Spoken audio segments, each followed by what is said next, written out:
Aviation industry को billionaire कर्स बोलते हैं। सहारा, स्पाइसजेट, किंगफिशर, ये सबसे बड़े एग्जाम्पल हैं। जब भी कोई बिलियनर बनता है तो उसकी इच्छा होती है कि मेरी भी एक एयरलाइन कंपनी हो, लेकिन एयरलाइन जो इंडस्ट्री है वो लॉस मेकिंग है।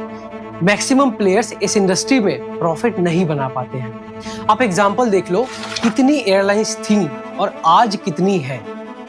But on the other hand, सिर्फ 2005 में, मतलब आज से 20 साल पहले शुरू हुई ये कंपनी इंडिगो, जो कि 2012 तक आते आते मार्केट शेयर के हिसाब से इंडिया की सबसे बड़ी एयरलाइन कंपनी बन गई और 2025 तक आते आते 2700 फ्लाइट्स डेली उड़ती हैं उसकी। अब ऐसा क्यों है कि बाकी की जो कंपनीज हैं उनका मार्केट शेयर बहुत कम है और इंडिगो का लगभग आज का जो मार्केट शेयर है वो 65% प्लस है। कोई 68% तक भी बोलता है, लेकिन वो 65% प्लस के आसपास है।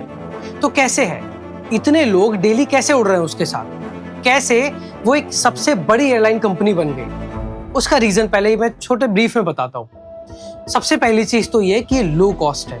इसने टारगेट किया मिडिल क्लास को, कि जो लोग एक्सपेंसिव एयरलाइंस को अफोर्ड नहीं कर पा रहे थे, इंडिगो ने उन्हें प्रोवाइड की लो कॉस्ट सर्विस।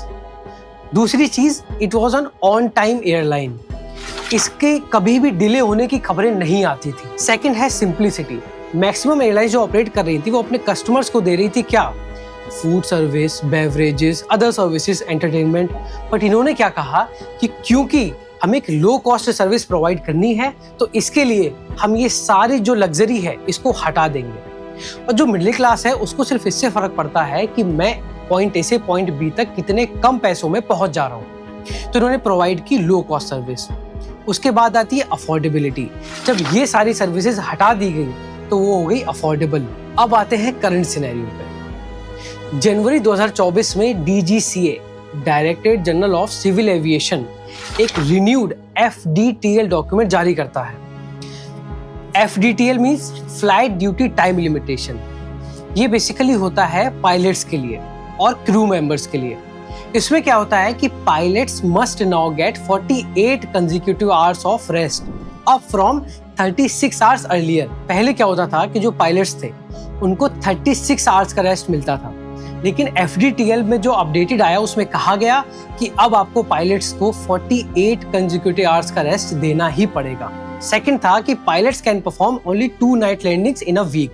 पहले था कि कोई भी पायलट हफ्ते में 6 नाइट लैंडिंग कर सकता था, लेकिन इस डॉक्यूमेंट में कहा गया कि अब कोई भी पायलट 2 नाइट लैंडिंग से ज्यादा नहीं कर सकता है। थर्ड मोस्ट इंपॉर्टेंट गाइडलाइन जो थी उसमें कहा गया कि किसी भी पायलट को या किसी भी क्रू मेंबर को 2 से ज्यादा नाइट ड्यूटीज नहीं दी जाएंगी। Fourth, airlines must redesign crew rosters as per the new limits. मतलब था कि अगर आप एक पायलट से 2 नाइट लैंडिंग ही करा सकते हैं, इट मीन्स कि आपको और पायलट चाहिए होंगे उस गैप को फिल करने के लिए, क्योंकि पहले 6 होते थे। लास्ट जो सबसे मोस्ट इंपॉर्टेंट गाइडलाइन थी वो ये थी कि airlines must submit regular fatigue risk reports to the DGCA। मतलब अगर किसी भी पायलट या क्रू मेंबर को, जो क्रूशियल क्रू मेंबर्स हैं, उनको फैटीग होता है, ठीक है, आप उसकी टेस्टिंग करेंगे और उसकी रिपोर्ट आप DGCA को सबमिट करेंगे। अब मैं आपको बताता हूँ एक बड़ी इंटरेस्टिंग चीज। एक होती है फ्लाइट ड्यूटी, एक होती है फ्लाइट टाइम।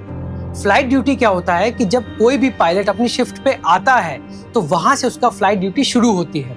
वो अपने कॉकपिट में बैठकर अपने डॉक्यूमेंट्स भर सकता है, हो सकता है वो फ्यूल चेक करे, ठीक है, हो सकता है वो अदर जो फॉर्मेलिटीज है उनको फिल करे। और फ्लाइट टाइम क्या होता है कि जैसे ही उसको इंस्ट्रक्शन मिलते हैं पायलट को ATC से कि now you can move your aircraft to the runway, ठीक है, फ्लाइट टेक ऑफ के लिए। लेकिन हो सकता है कि उसके बाद भी उसे 1-2 घंटे और लगे, बट इंजन स्टार्ट होने के बाद उसका फ्लाइट टाइम काउंट होना शुरू हो जाता है। Now listen to this. ये जो गाइडलाइन इशू हुई थी ये हुई थी अप्रैल 2019 को, और रिवाइज्ड गाइडलाइन जो इशू हुई थी वो हुई थी 2024 जनवरी में। इन गाइडलाइंस को इम्प्लीमेंट करने की जो डेडलाइन थी वो थी 1 जून 2024, लेकिन 1 नवंबर 2025 को इन गाइडलाइंस को स्ट्रिक्टली इम्प्लीमेंट करने के लिए कहा गया। अब सवाल ये है कि FDTL लाया ही क्यों गया था? काम तो चल ही रहा था। अगर आप क्रू मेंबर्स का, पायलट्स के मेंटल हेल्थ का ध्यान नहीं भी रख रहे हैं, आप उनके फैटीग का ध्यान नहीं भी रख रहे हैं, उन्हें अगर स्लीप इनर्शिया हो भी रहा है तो भी क्या फर्क पड़ता है?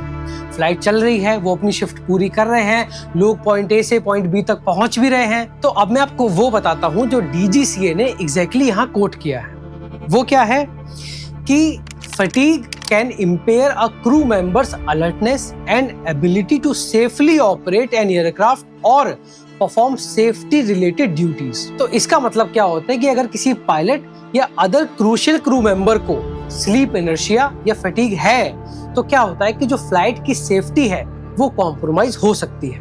लेकिन फटीग और स्लीप इनर्शिया इतने डेंजरस क्यों हैं उसका मैं आपको एग्जांपल देता हूँ 2010 की एक एयर इंडिया एक्सप्रेस की फ्लाइट का।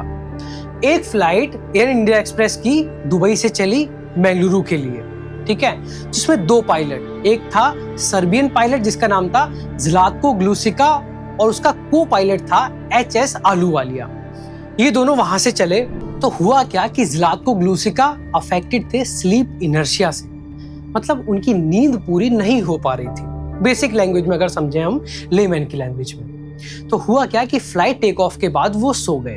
अब क्या हुआ कि जैसे ही वो फ्लाइट बेंगलुरु एयरपोर्ट के पास पहुंची तो वो एक जो एयरपोर्ट है वो टेबल टॉप एयरपोर्ट है, मतलब वो उसके आसपास सिर्फ खाई है, वो एक पहाड़ी पे एयरपोर्ट है। उस एयरपोर्ट का उस टाइम पे रेडार सिस्टम खराब था तो वो सिग्नल नहीं दे पाए। लेकिन उसके बाद भी जो को पायलट थे आलूवालिया, उन्होंने देखा कि हम लोग रनवे के पास पहुंच चुके हैं। He started shouting and he tried to wake up ग्लुसिका।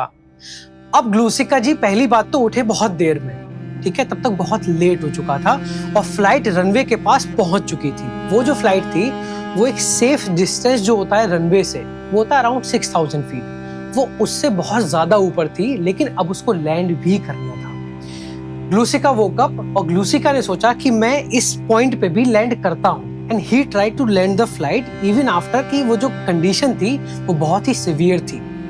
उन्होंने लैंड किया, फ्लाइट शेक हुई, बट उन्होंने देखा कि रनवे खत्म होने वाला है और फ्लाइट की जो स्पीड थी वो बहुत ज्यादा थी कि उनको पता था कि फ्लाइट वहां पर जाके रुकेगी नहीं। तो सिंस ग्लुसिका वाज इन चार्ज, उन्होंने सोचा कि ठीक है, अब ये इसकी स्पीड तो ज्यादा है तो हम इसको यहाँ पे रोक तो नहीं पाएंगे। ही टुक अ डिसीजन कि मैं इस फ्लाइट को दोबारा टेक ऑफ करता हूँ। ये स्ट्रिक्टली प्रोहिबिट होता है कि आप कभी भी फ्लाइट को दोबारा टेक ऑफ नहीं करते हैं, ये स्ट्रिक्टली प्रोहिबिट होता है। बट लेकिन स्लीप इनर्शिया की वजह से ग्लुसिका could not take the right decision और उन्होंने सोचा कि मैं इस फ्लाइट को वापस टेक ऑफ करता हूँ। लेकिन जब उन्होंने टेक ऑफ वापस करने की कोशिश की, उसकी स्पीड बढ़ाई, तब तक रनवे खत्म हो चुका था और वो फ्लाइट जाके क्रैश हो गई जिसमें 158 लोगों की डेथ हो गई। मैक्सिमम लोग उस फ्लाइट क्रैश में जिंदा जल गए।